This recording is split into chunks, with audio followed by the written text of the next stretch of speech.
Magandang umaga mga kahuan, narito na ating ulat panahon ngayong araw sa Pilipinas.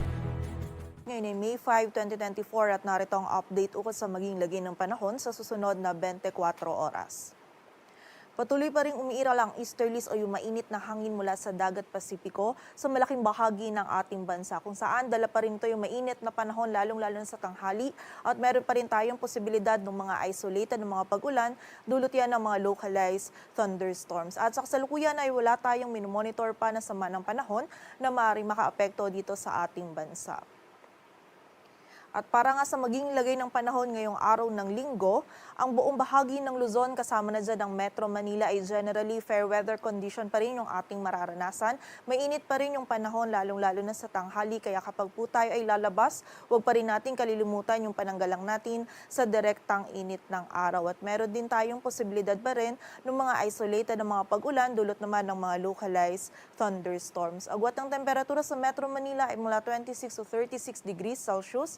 Sa Baguio ay 18 to 27, sa Lawag ay 26 to 34 degrees Celsius, sa bahagi naman ng Tagaytay ay 23 to 32, sa Tuguegarao ay 26 to 38 degrees Celsius at sa Legazpi City naman ay 26 to 33 degrees Celsius.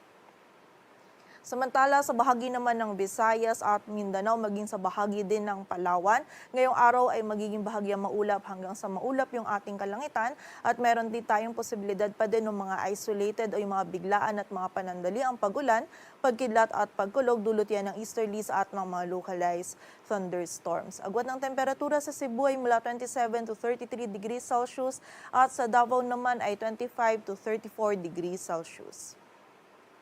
At para naman sa lagay ng dagat baybayin ng ating bansa, wala po tayong nakataas na gale warning kaya malayang makapalaot yung mga kababayan nating mga isda pati na rin yung may mga maliliit na sasakyang pandagat.